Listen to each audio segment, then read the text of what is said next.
I say I won't bring Zeno. The session as Zeno Liski. No, this one a woman. No. Someone say Japa for the kids and security. Not necessarily. Nigeria no bad like that. My children don't even want Japa. Japa for the money. I mean, they force them to Japa. They like Nigeria. I don't know why. Zeno Ojogbo. Not Zeno Linsky. I'm not going to calm down. Zeno, baby. A very fine mama. How are you doing?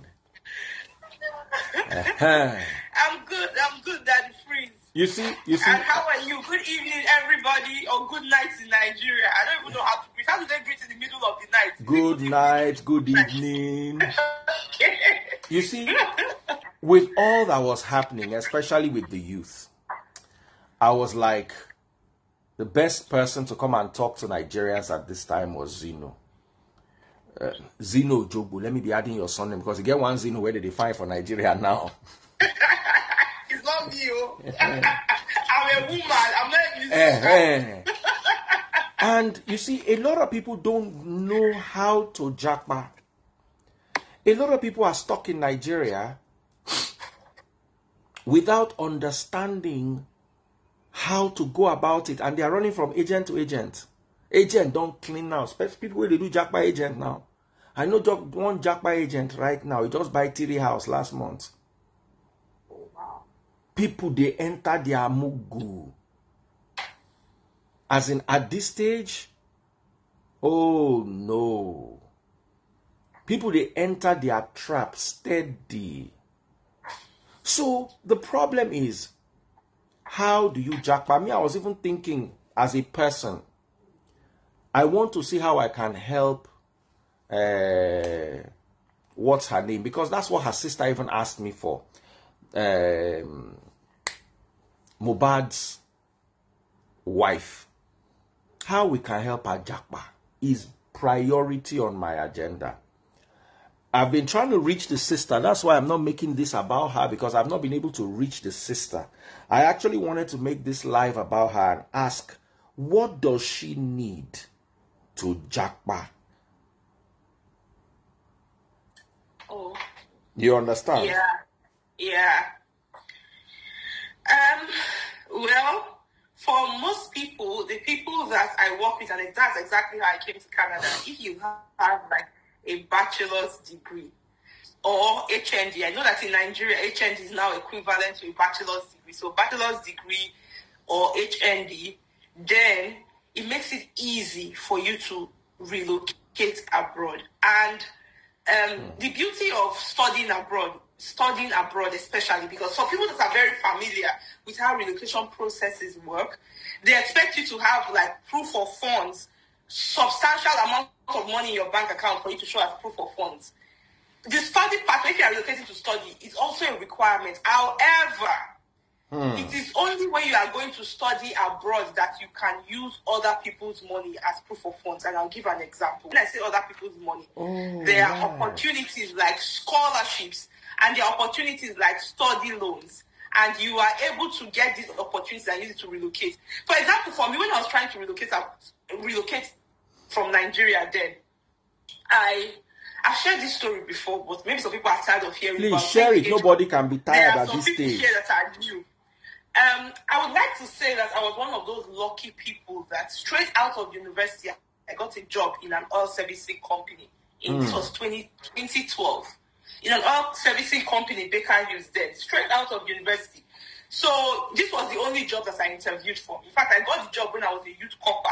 They now waited for me to graduate, to resume. So once I dropped my khaki on a Friday, on Monday I'd resume work in a multinational company. Like, it was the best thing that happened to me in my life. Baker Hughes, I know one of my guys that work there. Happy Friday. Yeah. I never even expected it. You remember there was a time when they had, what's that thing that they called it? The time that there was a labor strike, NLC strike. That time that we're at home for you during the week and on the weekend. Big Spence, I greet you. So it was during that period, I sat down in front of my computer and I Googled oil companies in Nigeria, and I applied to all of them. Luckily for me, that Baker Hughes one, they called me.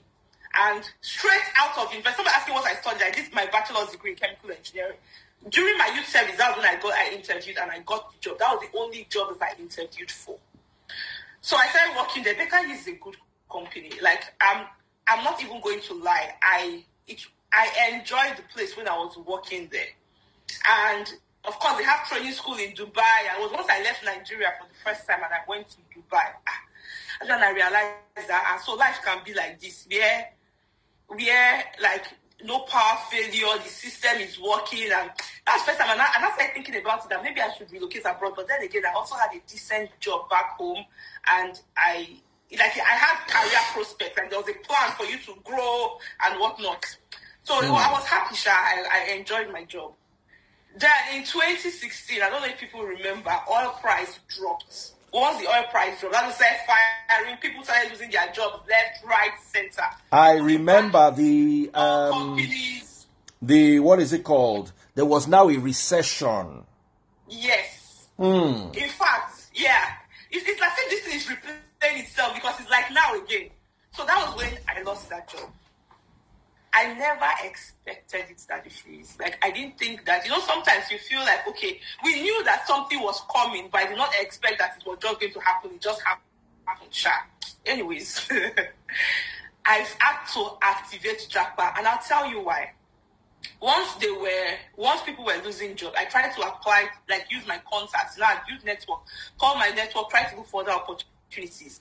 But everywhere, all the industries, they were laying off their staff. And people were not laying off their staff because their staff is not good or something. It's because they were all downsizing. So if companies are downsizing, where am I going to? Nobody was going to hire me. So that was the end of that thing. That's when I realized that, in fact, I was slowly going to depression. It was a day to my death day, 26th. I still remember clearly, July 15th. I was sad, unhappy. What am I going to do next? In this Lagos that we are living where everything is expensive. I looked inside my bank account. This savings that I had was not going to last me anything. It was not going to last me 6 months.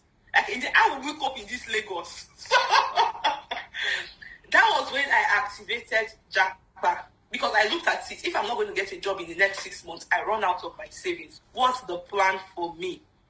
And then I started looking for other opportunities, and I activated my Japa plan. When I started looking for, like, of course, that you said something about agents, and I would like to say it here. Not all agents are bad. They have bad agents and they have good agents. Good agents will tell you, I'll get you admission. They will get admission for you. And when I started, I also went to meet an agent. Of course, agent got me admission. I was so excited when I got the admission. It was like, see me, see abroad. See me, see Canada. But that my excitement was quickly cut short when I read through the offer letter and I saw the amount of school fees. That time, in 2016, the school fees was around $7,500 per term. So that's per term. It means a year is around $21,000. Yeah, I see this money. $21,000. Come, how many terms do they have? Is it not 2 terms or is it 3 terms? In Canada, it's 3 terms per year. Yay! Yeah. So I'm like, where I won't see this money. So, it's like going from excitement to no excitement again. Like, that was the end. Then there's something that struck me. I remember that when I was in Uniben, then I had a lot of my friends after school that went abroad to do masters. For many of them, I knew their financial position. So I know that it's not this money that they are saying you used to pay school fees. Many of them did not have it. How did they now do it? Yeah, so I contacted some people and they're like, yeah, they got scholarships. I'm like, okay, so it's possible to get scholarships. So I already packed that aside, that it's possible to get scholarship. I have admission, I couldn't claim it. I needed to start looking for scholarship. And of course, I'm like, okay, if it's scholarship, let's be applying. And I know how to do things. I'm a doer. Let's be applying for this scholarship. Let's apply for scholarship. I'm getting rejection left, right, center. What's going on here? Why are they rejecting me like this? Then one day, I contacted somebody to help me review my application document. And the person looked at my statement of purpose, and it's one of the documents used to apply. And the person was like, this your statement of purpose looks like a Facebook post. Is this for Facebook? That's when I realized that, okay, I've been wasting my time here. Wasting my time and wasting the other people's time too. Like, admissions competition time. Then one day I also was listening to one of those things on Facebook where they said that, it was a business training stuff, and they're like, yeah, you need to be able to market yourself to your customers so that they can buy what you are selling. So I thought about it. Okay, if I have this my degree and I want to sell these people this my degree, I have to market this my certificate and my degree in such a way that these people want to invest in me for them to give me scholarship. Once I thought about that, I now began to do my applications in a different way with a different mindset. And all I was looking for was just 1 year. I just needed somebody to say yes to me. And University of Waterloo came calling. I will forever be grateful for that day that that offer came. It was unbelievable. So I was able to relocate to Canada with my 2-year-old. And that my 2-year-old is now 9. It's 9 years. It turned 9 in August. So, in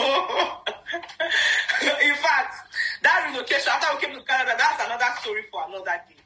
But yeah, so basically, the scholarships are possible. And the beauty of relocating abroad using like scholarships or other forms of funding or even like study loans, because the organizations that give international students study loans, is that it allows you to, it creates a level ground for everybody. In those days, it's only people that their parents are very wealthy, or people that their husbands are very rich, or even people that they are very rich themselves, that will be able to go and study abroad. Like you must hold your side very well. But these days, because of scholarships, it has created a level ground for everybody where people that are able to diligently apply and continue to push to do the work and outcompete the competition. You must be ready to outcompete the competition. Then you'll be successful. This is what I tell everybody. And one thing, because I've met a lot of people, especially people that study biochemistry and microbiology, these people, they complain a lot. And I cannot blame them because I understand their complaints. Many of them get out of school and they're not able to get a job in their field. Especially those people that study microbiology and biochemistry. They are the people that are always in my DM complaining how they cannot get a job. And I understand their frustration. Why? Because, of course, where they live, there's a lot of unemployment, right? So it's living in a place that allows the youth to be able to thrive. To be able to thrive, it's a place where people want to be, because you just don't want to exist. You don't want to live from hand to mouth, not knowing what's next for you. So it's living in a country with a system that works gives people, or it gives you, the opportunity to thrive and to live well. And this is what having a system does. And this is the opportunity that Japa gives to people.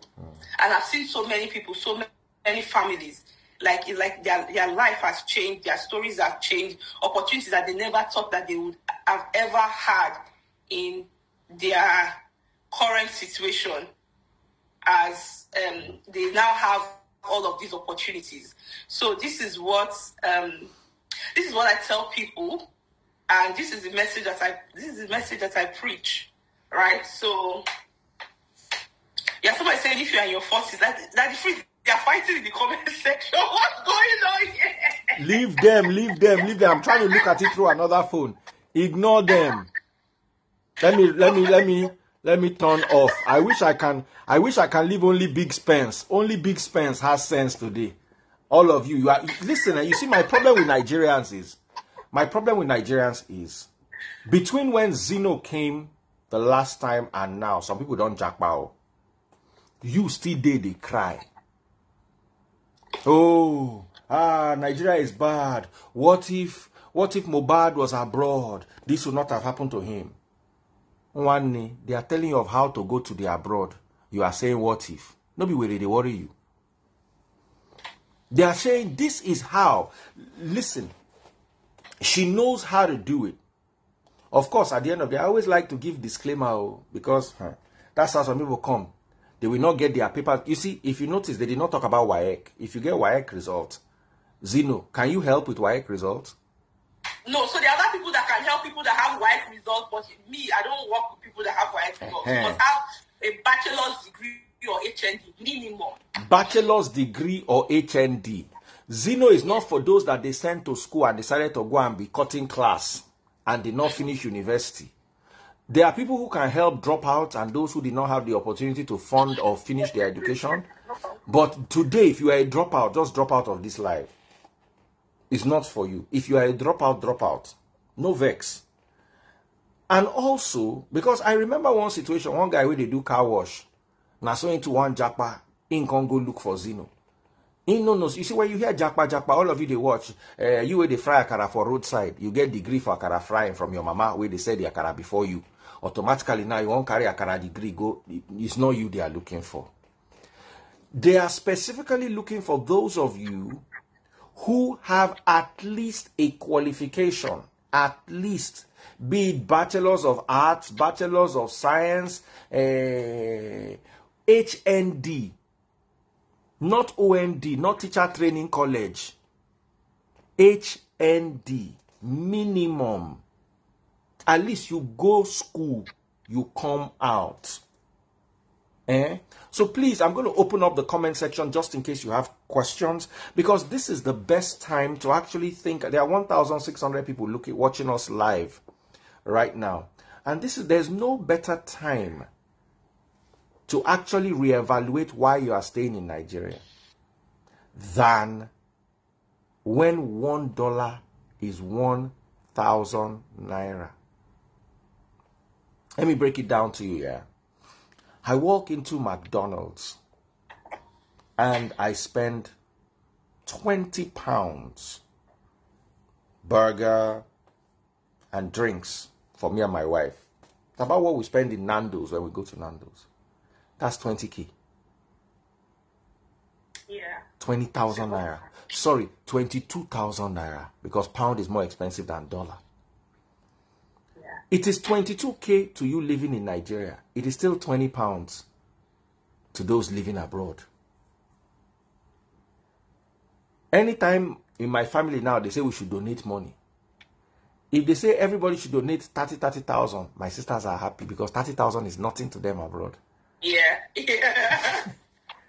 They just, so one day I just did it for all my abroadarian family members. I say, hey, right now, we measure it. I calculated one formula. I forgot how I said it. In percentage. You should do it percentage. In percentage. Baba, abroad people change that for me. I say, it's okay. Go and bring the money. People are earning dollars and pounds. So this is that year when you should be earning in dollars and pounds. If you can earn in dollars and pounds in Nigeria from abroad, you're good, bro. Yeah. But you where they work for secretariat, they're not going to pay you $1. You where they work for Nigerian bank, even if you are head of the forex department, they will not pay you in dollars. So you are thinking of Canadian dollars, you're thinking of British pounds, you're thinking of US dollars, and how you can bring those into the equation. This is the time when you should start having those conversations. And Zeno is here. And you are especially better off if you had a degree or you have a degree. Zeno, how do they get in touch with you? If you're watching on TikTok, double click the screen.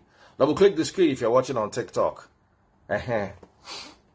How do they get in touch with you for a time like this? Okay, so my DM is open. You can find me at Zeno Ojogbo. That is ZINO. Just say hi. Let me pin your handle. Okay, yeah, so that they can see me. Hi. Okay, yeah. So that's my. Zeno says, what about? Somebody says, what about? That's her handle, Zeno Ojogbo. It is pinned. Send her a DM now. Somebody said, what about diploma in nursing? Let's talk about that.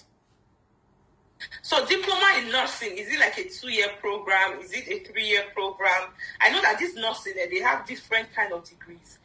But the people that I'll be able to work with are people that have bachelors in nursing. Because I know that they have people with bachelor's degree in nursing. So people that have bachelors in nursing.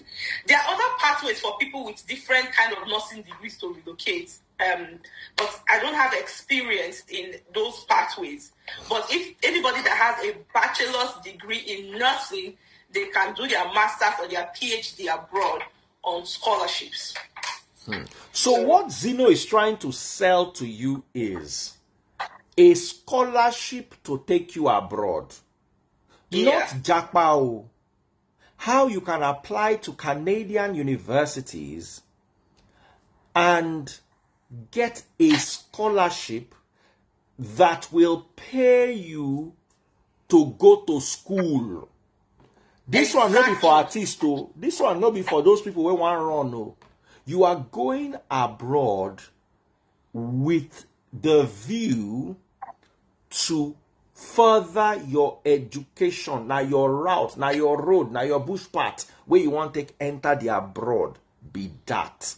You are jackpying through furthering education. We get people this night to 1,621 people to watch. Yeah. So, a lot of people are asking about OND. What is your take on that? Okay, so let me quickly explain how these scholarship opportunities and other, so their scholarships, they have other funding opportunities. Let me explain how it works. And this is the reason why, like OND is not equivalent to a bachelor's degree or even HND. So these opportunities I'm talking about will not work for them. So let me explain how it works. Like for me, as a PhD candidate, I'm a PhD candidate at the University of Waterloo. I'm doing my PhD in chemical engineering. My research is on biopolymers. Now, I am working with a professor, doing my research under his supervision. So he provides a lab where I do my work. My research is fully experimental. He provides all the materials. I go, I do the research, do the findings. I write a paper, we publish it. My name and his name will go on the paper. In the process, as I'm doing this research, I get a thesis. Now, because I am working for this professor, he pays me from his research grants. So he has research grants, and from his research grants, he pays me. And from the money he pays me, I pay my tuition fee out of that money, and the remaining one, I have it as living expense. So this is how it works. This opportunity I talked about is now available for undergraduates. Another opportunity that people can have is to work as a research assistant. That's what I just described, as a teaching assistant or a graduate assistant.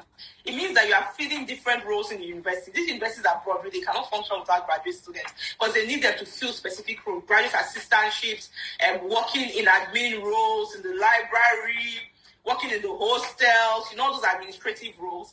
They need them to work there. You also need them as teaching assistants. You support a professor that teaches a class, maybe with marking, with invigilating exams. So they use graduate students for these things. And for some of them, especially in schools like in the US, for example, if you get a graduate assistantship or a teaching assistantship position, you probably get like a tuition waiver where you don't have to pay tuition. Then they pay you monthly stipends as well because you are working. So this is how these funding opportunities come about. So these opportunities are only available for people that are doing masters and PhD. And for you to get into a master's or a PhD program, you need a bachelor's degree. So this is why I'm only talking to people that have a minimum of a bachelor's degree. So I hope I've been able to explain it. Okay. Yeah. Somebody saying talk about when you are 40 years already. There is this lady, she's 52 years. She just came to Canada. She started at school this September. 52 years old. In fact, her motivation to come to Canada is because her first child is in a university in Canada as an undergraduate. Her motivation is that she wants to be close to her children because the younger ones are now upcoming. Very soon they will be like going to university. She wants to be close to her children.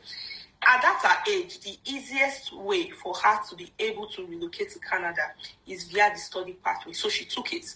52 years old. She got admission, she got her visa, and now she's studying in Canada. And she's close to her son, who is also an undergraduate in Canada too. So, yeah, the study pathway is the only relocation pathway that doesn't have age restriction. Like other relocation pathways that they tell you that your age is a factor. Yeah, in the study pathway, it's the only pathway that doesn't have age restriction. So, yeah. So, whatever your age is, you'll find. Some people would say, I have study gap. Even if you have study gap, it works for you. So people are laughing. 52 years. Go and check my post. You see the testimonials there. Go and check on my Instagram page. So anybody can go to school, really. Education, there's no age for you to say, yes, at this age you cannot go to school again, because learning is continuous. Now, let us talk about, you get the admission. You go to the school. What next? Because a lot of people are worried about that in Canada. And I have a lot of people who are in the UK. They are graduating next year. They went for their masters. And when they graduate, what next? Are they going to be bundled back home? Okay, that's a very good question. And this is why it's important that we have to be deliberate about the country that we are going to relocate. Again, like what I tell my people is that you need to first of all decide what you are going for. There are some people that all they want to do is just get a degree and go back home, maybe because they have a job waiting for them somewhere, or they have a business they want to go open, or they want to go and manage, so they just want the degree to go back. Good and fine, people are like that. But there's some other people that their intention is to use the studying pathway as a pathway to relocate permanently. That was my goal when I was coming to Canada to study. It was a pathway for me to relocate permanently. Now, I chose Canada because I know that Canada has different pathways to permanent residence for international students. So for me, once I finished my study, in fact, before I started studying, I had already mapped out my pathway to permanent residence. So I already knew what I was doing. I came to Canada in 2017. In 2019, I became a permanent resident. In 2019. By, when was it? Early this year, right? Yeah, 2023. Yes. Early this year, I got my Canadian citizenship. So it was like a 5-year journey for me from international student to Canadian citizen. And you find that if you see the same trend with most international students as well in Canada. They go from international students to PR in like 2 years or 3 years. Somebody's saying that because you got married. Okay, when I became a permanent resident of Canada, I was still married to my Nigerian ex-husband. Hey. So for these people that are saying, because some people will come and say, yes, you got married to Igbo, that's how you became a permanent resident. I was still, me and my ex-husband, we got our permanent residence together. And I did that when once I finished my master's degree. So, as soon as I proposal. So did you go with your ex-husband to... That the freeze there, this story is very complicated. It's very, really, really very complicated. But, we came to Canada separately. But you know how relationships are, where you people separate and then you come and you're like, okay, just work it out, make things work, you can make it work, try. And then we got together and we tried, and at that time we were still navigating our relocation process as well. So we came separately, but we got back together, did our applications and whatnot, because he was my dependent here in Canada. So, yeah. Now, let's talk about safety in Canada. We're all aware of what happened to Mohbad in Nigeria. Can something like that happen in Canada?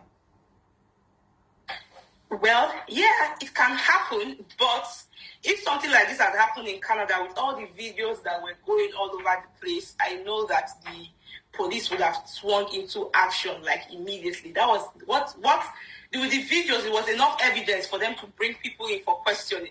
But I saw that in this case, influencers, celebrities, bloggers had to start dragging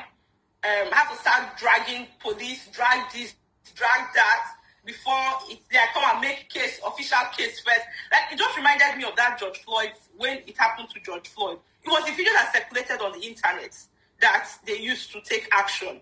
Based on the video that circulated on the internet, action was taken. And this is what would have happened in Canada too. And again, I also remember that that the victim in question had also submitted a police report reporting the assault, and I think that was in June. I saw it on social media. That was in June. All of these things would have at least ended, because with assault they take it seriously, and the police will come into action and maybe give somebody what's that they call restraining order. Exactly, like a restraining order or something, that it would have ended it would have put an end to it at that time. But yeah, nothing was done. They didn't take it seriously, and even after it happened, it seems like it was the bloggers, celebrities, influencers didn't have to start dragging people and fighting here and there on Twitter. I saw this thing on Twitter. I was not all over the place. Even me, I've not even slept well, because we all haven't. We've all really struggled. I was watching Very Dark Black Man today, who now said they should go and do DNA for the son of Mohbad. I'm like, wow. Yeah. Where this matter can't go now. So it just shows the decadence in the Nigerian society. Now, I want to ask you a question, coming back to why we are here, because we are still going to keep talking about this Mohbad issue, and whatever happens, we are going to keep trying to get justice for him. However, I want to ask a question, because today the theme is education and using education as a path out of Nigeria. I want to ask, are there some courses that are better than others? Are there some courses that, because somebody is asking, what about civil engineering? Are engineering students better off? Are art students better off? Is there a preference for any particular field? Okay, yeah. Ahead. So there are opportunities for everybody. There are opportunities for every field. Abroad is not like Nigeria. They do a lot of research here, and every field has opportunities for research. They also have open scholarships as well, that these scholarships are open to everybody. An example is Commonwealth, for example, it's open to everybody. Any course, come and apply. They have those kind of scholarships. And they have the institutional scholarships. These scholarships you hold them in the institution. So an example is me, that I have funding with University of Waterloo. I cannot just decide tomorrow and say, you know what, I'm tired of Waterloo. I don't want Waterloo again. I want to go to school. I want to go to University of Toronto. I can make that decision, but I leave my funding behind. My funding will not go with me, because my scholarship is tied to the institution. I must hold it in the institution. So most schools have different departments. So there's arts, there's science, there's social science. They would have funding for this program. Now, somebody is asking, for civil engineering, are there funding opportunities? Of course, there are lots of funding opportunities for civil engineering. I know for sure that University of Waterloo, for example, their civil engineering department is heavily funded. So even people that are in that department, their funding is higher than me, that is in chemical engineering, for example. So, they are funding for everybody. I know some people that have worked with me, they got funding for education, for communication studies, English. There's one lady from Cameroon. Her background is in French, and she got her funding for French studies and inter something, whatever it's called, because it's a long sentence. So yeah, there are opportunities. There are opportunities for everyone. So yeah, art, science, social science, agriculture. Name it. Agriculture is also big here too. Environment. Yeah. So.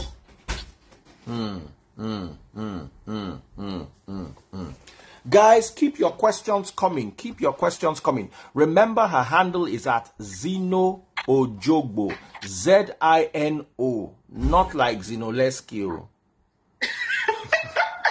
Z-I-N-O-O-J-O-G-B-O.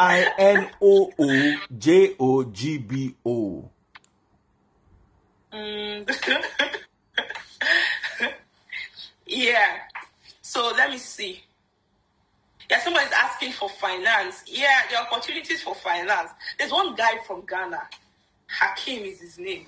This guy got all the scholarships. Like, the scholarship that this person got, and he has a bachelor's degree in accounting. He's a Ghanaian. He has a bachelor's degree in accounting. And he got, like, 3 scholarships in Canada, 2 in the US, 1 in Italy, like a lot. When I saw all of his offers, I was wishing that, because he can't take all, at the end of the day, we only take 1. So I was just wishing, like, I wish we could, like, pass. It was in our power for us to say, okay, you don't want this one, let's give it to this person and let's give it to that person. And this person, his background is in, I think accounting is like social science. Is that not what people are? Accountants, please help me. Yeah, I think it's social science. So I'm just trying to give this example to let us know that there are funding opportunities. Now I'm going to say something here, because so many people will now come to my DM and say, you're the expert, come and do scholarship application for me. So I do not do scholarship applications for anybody. In fact, anybody that wants a scholarship, the applicant has to do the application themselves. Speak to anybody that has secured scholarships anywhere in the world. They'll tell you, the applicant, you have to do your scholarship application by yourself. Because there's a lot that goes into this application, and nobody can do it better than you.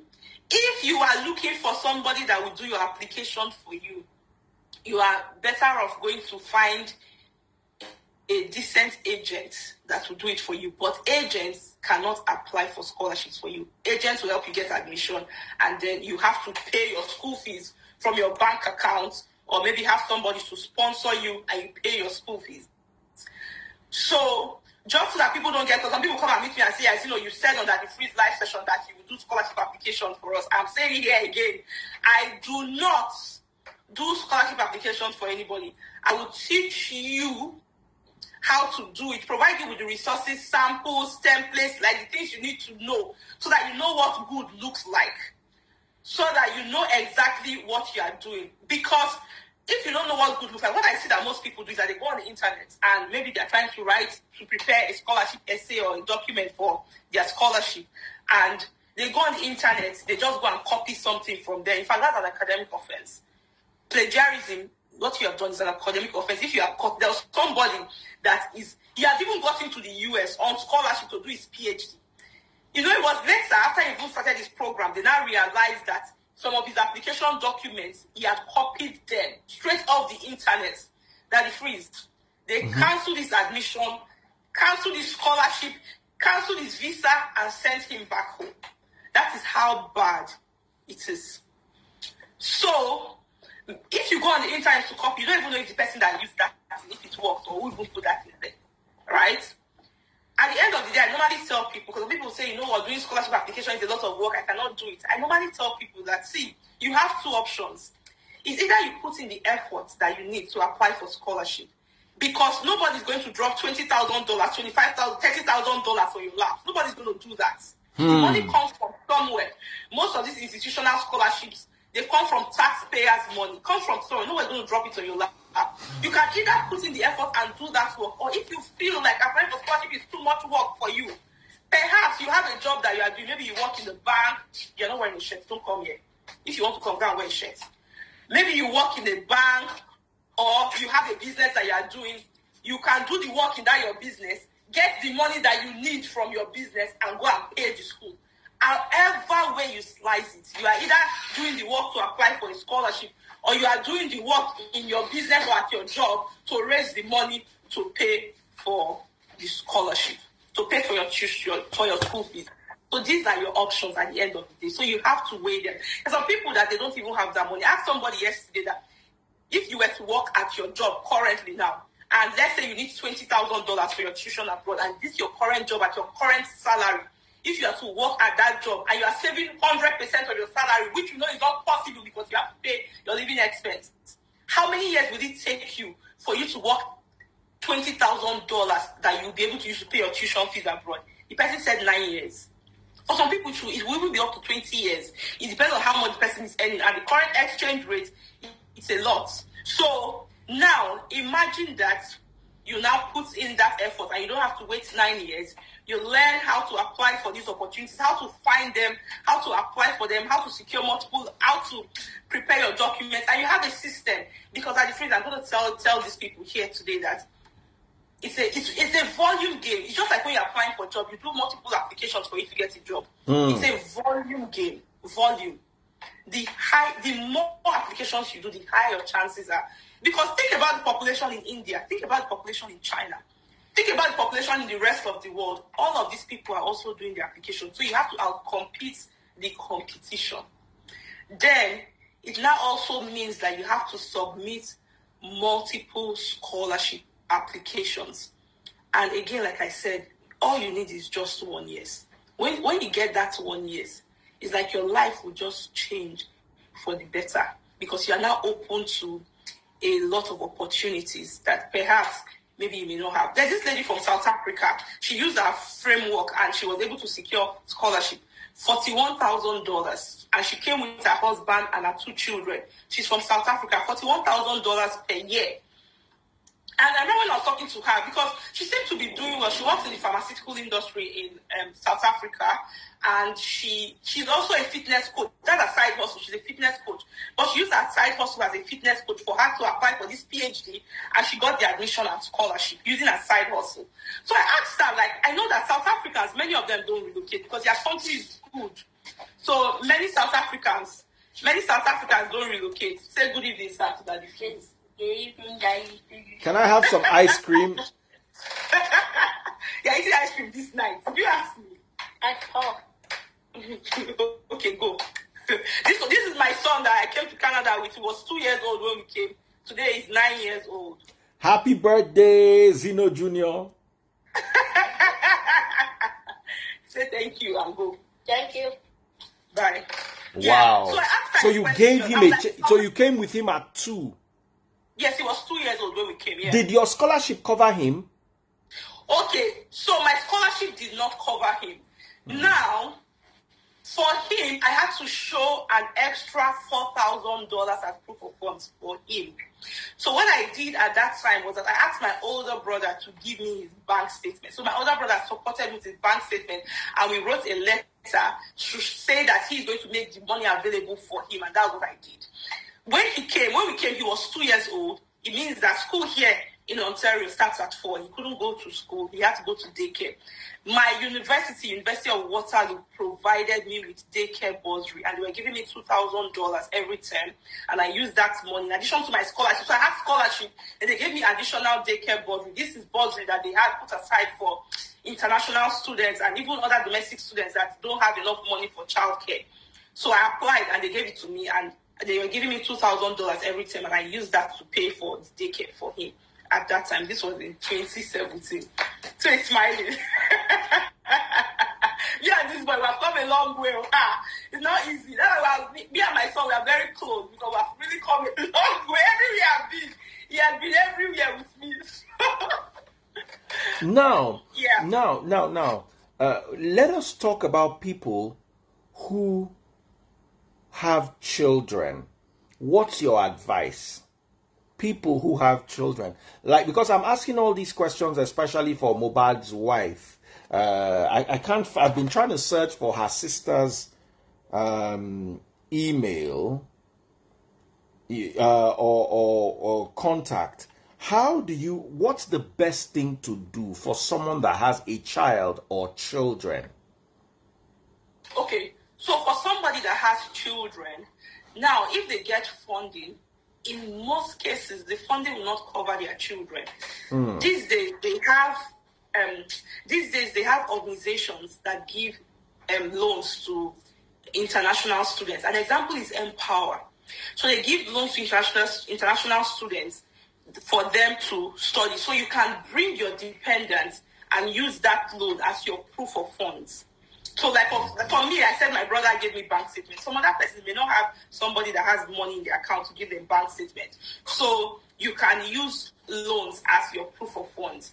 Then also tell parents that are coming with their children, see, that the freeze, when I left Nigeria and came to Nigeria, I had a house help. When I came to Canada, I received the shock of my life, where you have to do everything by yourself.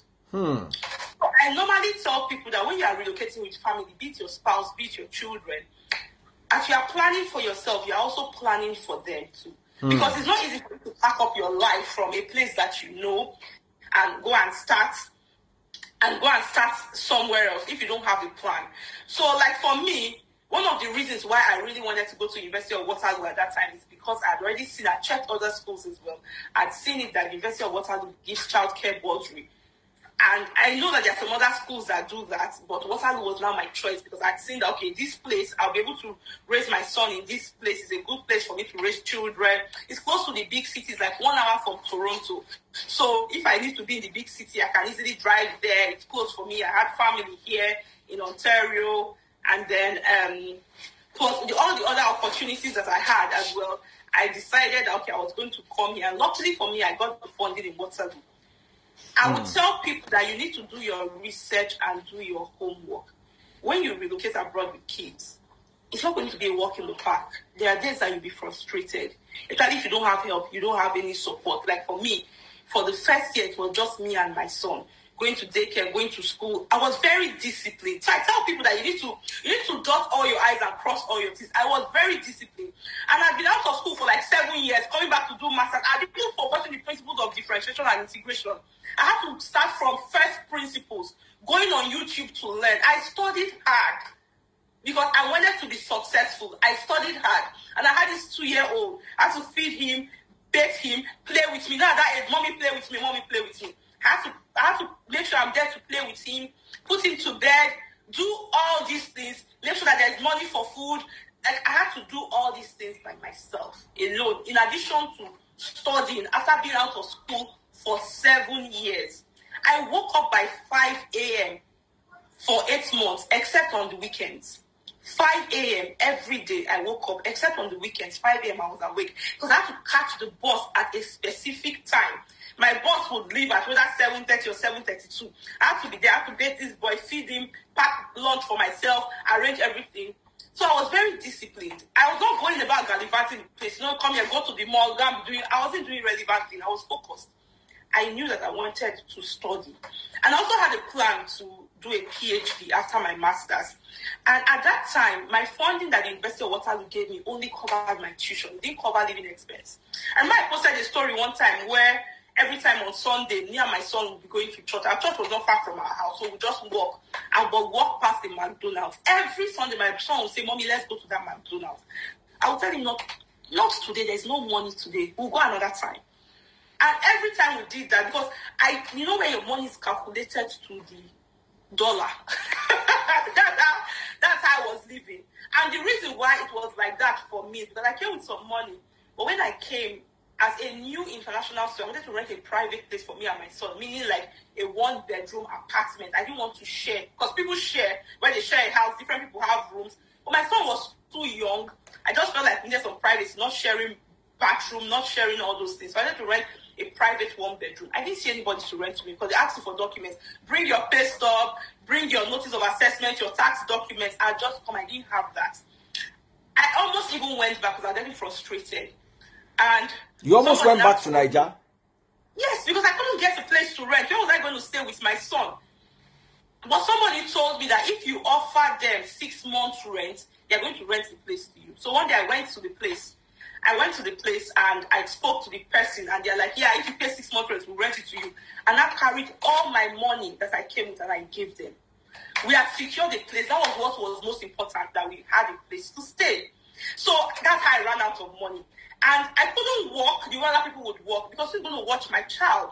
And then I finally got a job in Tim Hortons where the day I have classes where my son is in daycare, I'll go to the job. But at the freeze, at the end of the job, I'll be like a zombie. You walk, I was so exhausted. I'll be like a zombie. Tired.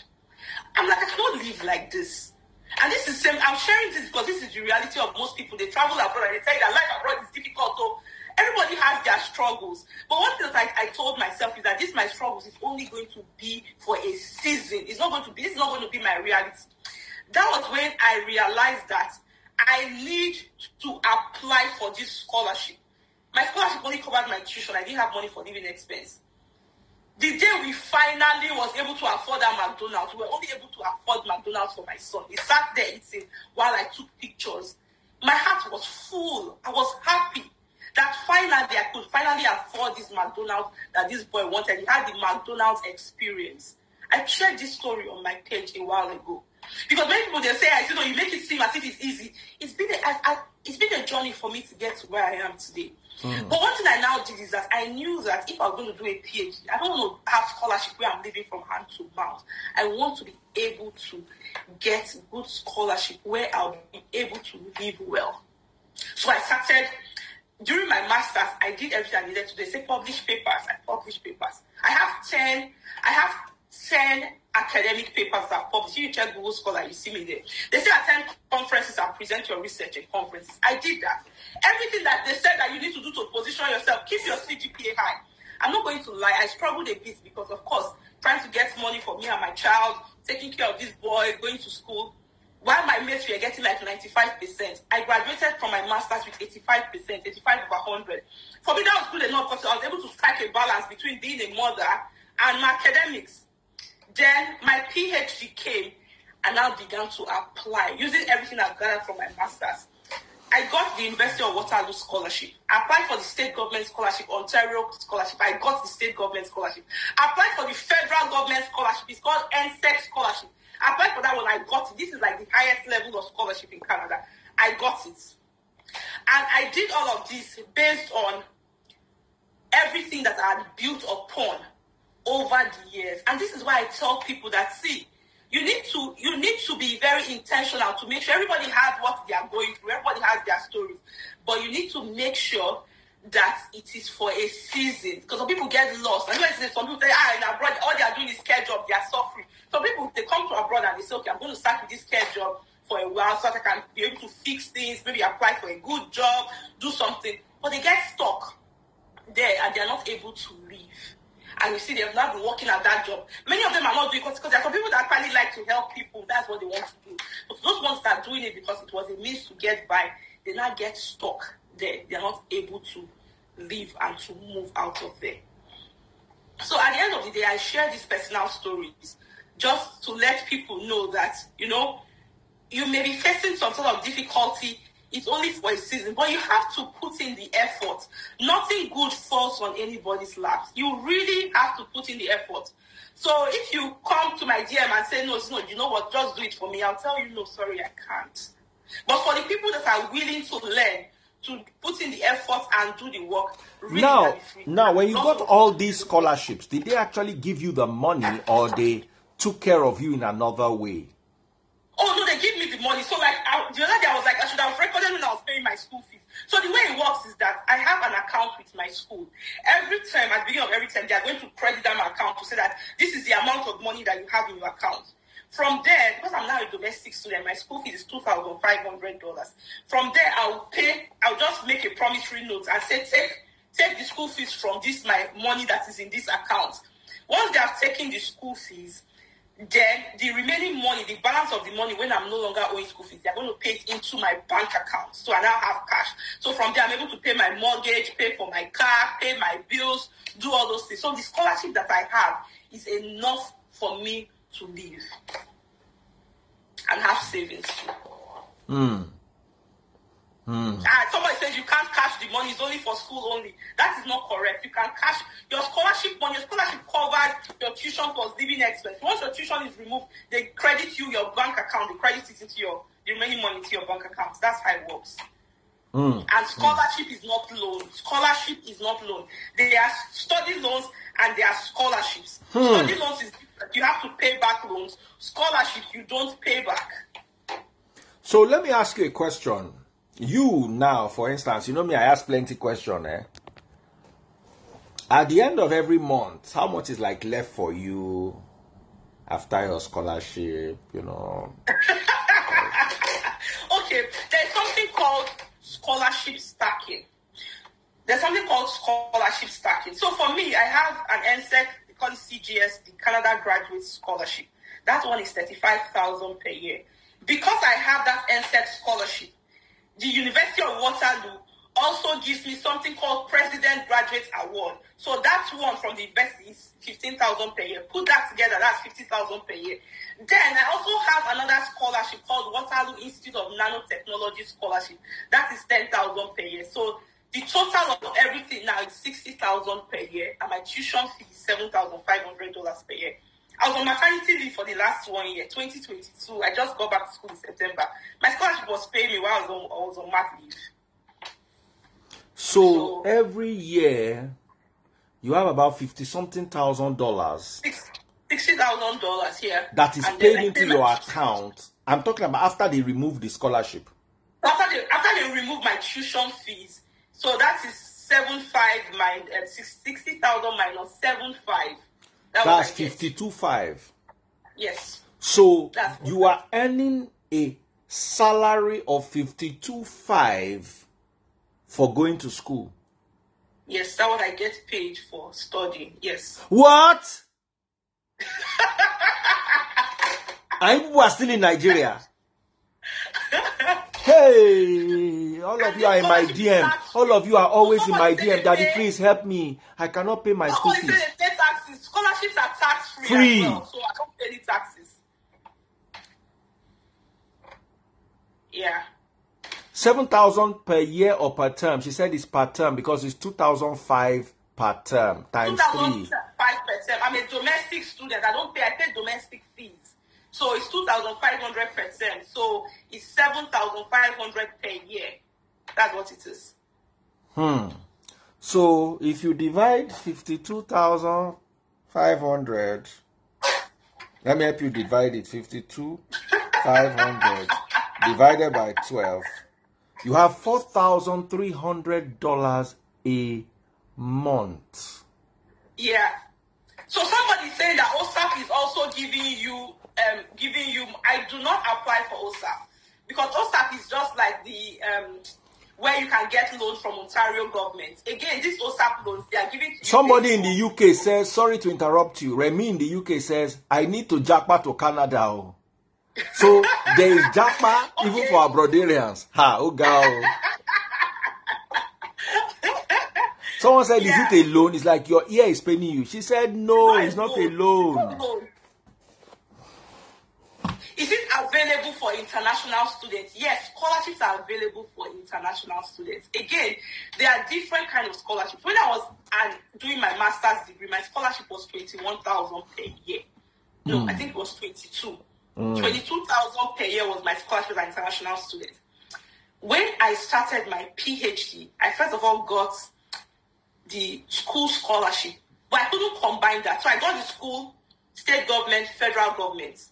So you cannot combine all three of them. You must choose only one. So the federal government is the highest amount. So that was the one that I chose. If I had the school scholarship, it would have been less than that.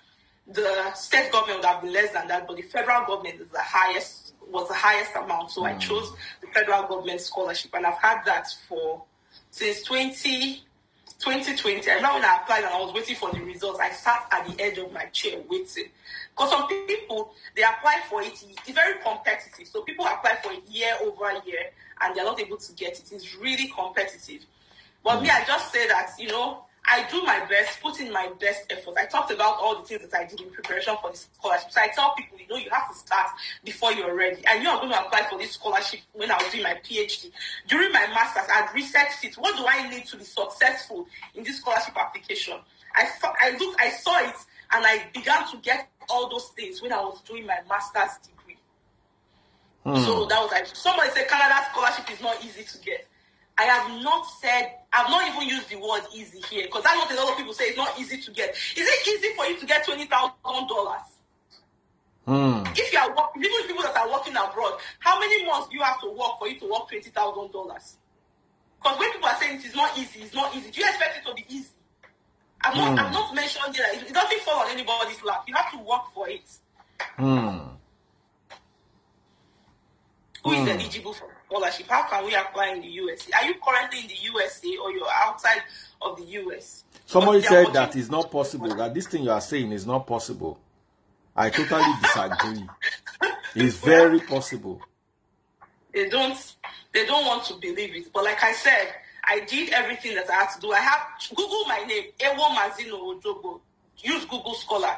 You will see all my publications. They have citations, over 600 citations. Some professors don't even have that amount of citations. Over 600. It means that when I say I have that amount of citations, it means that my academic papers have been cited by other academic papers 600 times. And I'm not yet done my PhD.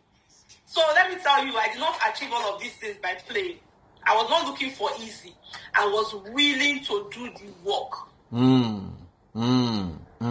All right, guys, it's at Zino Ojogbo on Instagram. Zino Ojogbo. ZINOOJOGBO. I'll take that again. ZINOOJOGBO.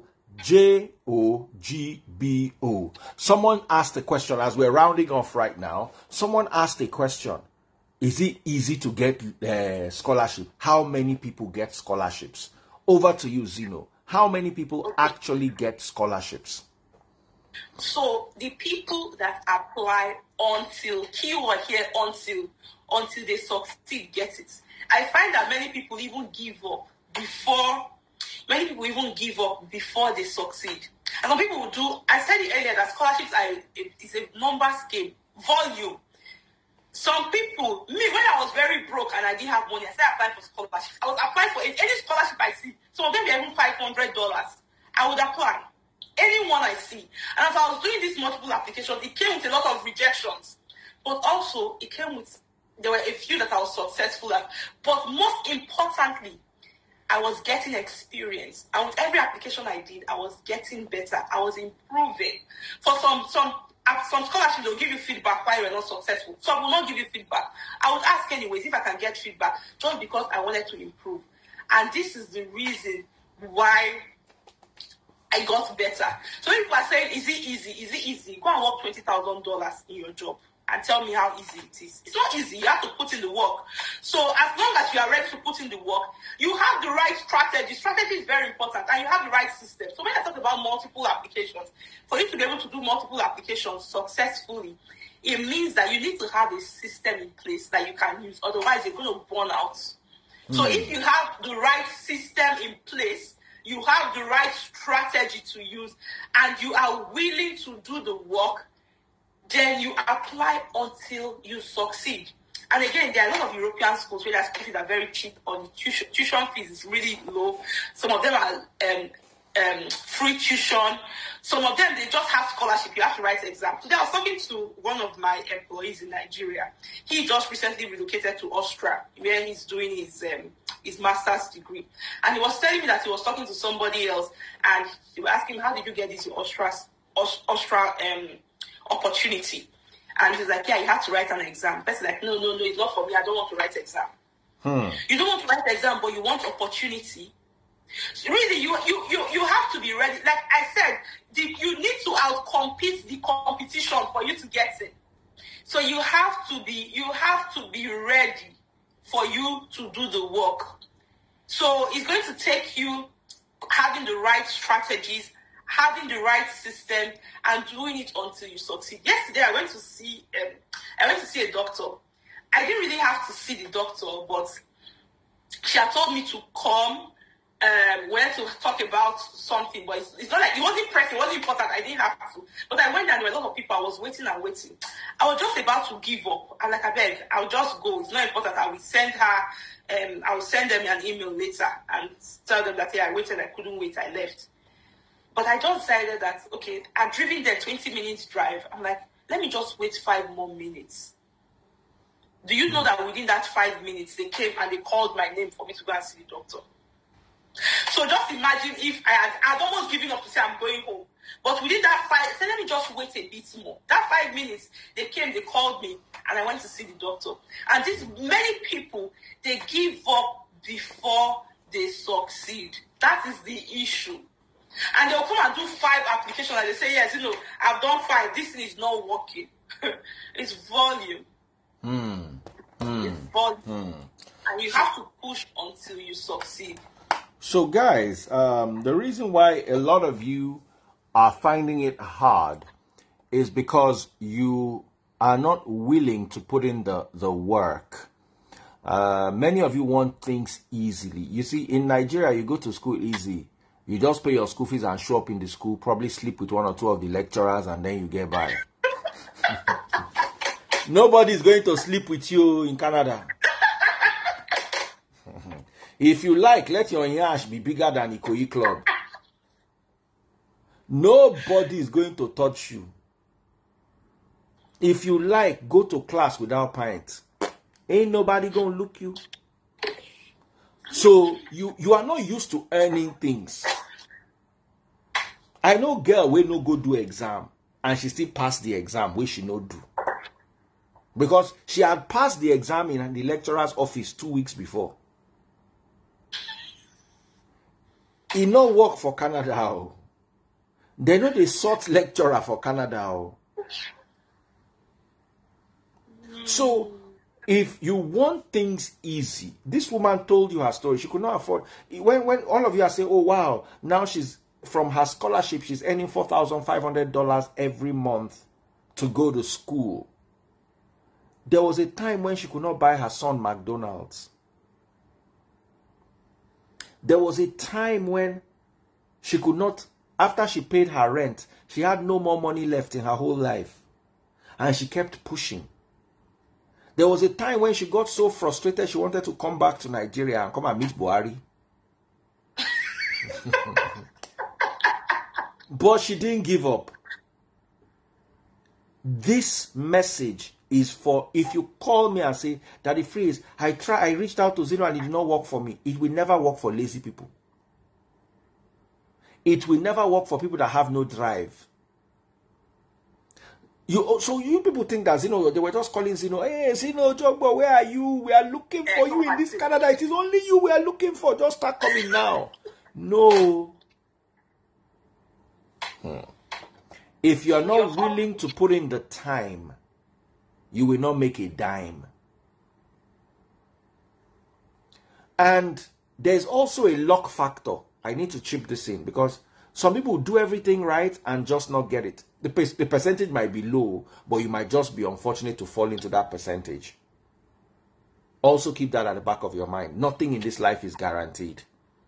Yeah, and I would like to also add timing as well. Timing. An example is, let me give an example. If you are applying for a job, maybe you have all the things, you meet all the requirements, the educational background, the work experience, like you meet everything 100%, and you want to submit a job, let's say, to Shell, but Shell is not hiring. So even if you have everything, but they're not hiring, they cannot employ you.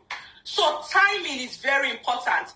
In fact, right now, this is scholarship season. For people that want to secure scholarship for 2024, this period, September, October, November, December, this is when schools are open, where there are lots of opportunities. This is the time where you have to start contacting professors. This is the time where you have to start doing everything you need to do to secure the opportunity. Timing is very important. So if you know that you want to secure any scholarship opportunity for you to relocate in 2024, you have to start now. Because if you now go later, let's say you now go in February of 2024, March or later, when these opportunities are gone, everybody's telling you that, yeah, the scholarship is finished, is done. So you don't want to go after people are finished collecting the money. Go when there's still money in the pots. That's when you want to show up, when there's still money available. And that time is now. Okay? So. Okay. How far with your PhD? Let me ask. Have you finished it? Oh, no. So I just got back from my maternity leave. I have 2 times left. Yesterday, I even had a meeting with my supervisor. And because I'm now senior PhD. I don't know, I like to say that I'm senior PhD. So I give my supervisors the timeline and I tell them that, okay, this is what I'm going to do. So yesterday, I had meetings with my 2 supervisors and I told them that this is my timeline. Submit the first draft of my paper here. Submit the first draft of my thesis in December. They have to display it for 6 weeks. then they'll bring an external examiner. So my plan right now, I'm on target to finish my PhD in March of 2024. And I was telling somebody yesterday that, see, this is my PhD graduation. We are going to wear a shebi. Because during this period of PhD, COVID, marriage separation, divorce, I moved on. I had a baby. What's that? High-risk pregnancy that landed me in the hospital for weeks. I remember then I was trying to reach you and I couldn't reach you. Exactly.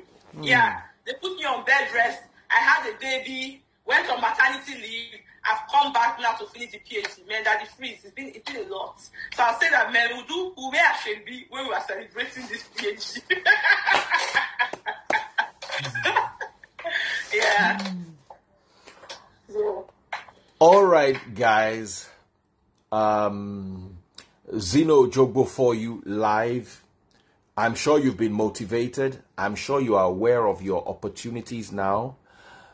Check her out, Zino Ojogbo, on Instagram.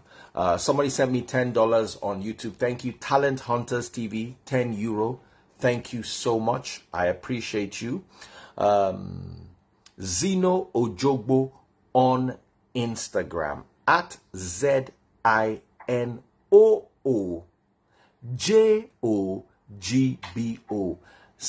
Yes, she divorced in the UK, in Canada. She remarried, had a child, and went through all this while still going to school. Yeah. So get in touch with her. Nothing in life is guaranteed. But if she can do it, I believe you can. You might prove me wrong. My belief in you might not be what will motivate you. But I guarantee you that if you put in your best, you will be able to get something. So, once again, it's ZINOOJOGBO. Zino Ojogbo. Send her a DM now before you forget. Start the conversation before you move on to other things. Hustle, we no get end, no go be your portion, no. Yeah. Hustle. So somebody is saying, hope you transition into academia upon completion. Well, that was my initial plan for me to be a professor. Because really, there are not a lot of black professors in Canada. And because I am visible, I'm a visible minority, I'm a black woman. So I'm a minority of the minority. In academia, there are not a lot of people like me. In my department, there was one time I was a TA for a professor and I went to introduce myself to him. Once I walked into his office, he's like, "Hi, Zino, how are you?" I was in shock. So you know my name. So many people know me, even if I feel like they don't know me, because I am a minority of a minority, and there are lots of opportunities there for people like me. Even my professor, my supervisor will be telling me sometimes that, yeah, you know, they called him from one school, that they know that he has one black PhD in his lab. If she's interested in like any of the academic positions, they have some positions available. So that was my plan, and I really, really love research. But let's see, as things are going. Academia is really very busy, but let's see how things go as I get towards the end of my program. If I get into a university that I like, where I don't have to move, because I don't like to move, then maybe, just maybe, but I'm keeping my options open. Another person asked me if I have what my degrees are in. I have a bachelor's degree in chemical engineering, University of Benin. I have a master's degree in chemical engineering, University of Waterloo, Canada. And my PhD is in chemical engineering, University of Waterloo, Canada. My PhD currently focuses on biopolymers. So I'm trying to find an alternative to polymers that are based on fossil fuel. So I'm trying to strengthen rubber by using cellulose nanocrystals from trees. And Canada has a lot of trees, a lot of timber. I remember when my research was brought about, the time that Donald Trump put high taxes on timber from Canada, and they're like, what can we use it for? And my supervisor came up with, okay, let's get cellulose nanocrystals from the wood, and we can use it for our research. And let me tell you how strong it is. You know, in Nigeria, you know those engines, car engines, all those mechanics, they'll put a chain across from a tree and use it to pull out the heavy engines. What makes it strong that the tree branch doesn't break is the cellulose nanocrystals in the tree. It's very strong. So we are harvesting that and putting it into rubber to improve the strength. That is what my PhD is all about. I've said it in terms that everybody can understand. So, yeah. All right, my lovely people, I'll give you her DM again. ZinoOjogbo, Zino Ojogbo on Instagram. Do you have an email address that anybody can use? Oh yeah, I can put my email address here. All right. So that they can see it. I'm on Facebook too at Zino Ojogbo on Facebook. Are you on TikTok? Yes, so on all my social media it's the same. TikTok, Zino Facebook, Ojogbo YouTube. on TikTok, on Facebook, on YouTube. Yeah. Zino Ojogbo, Zino.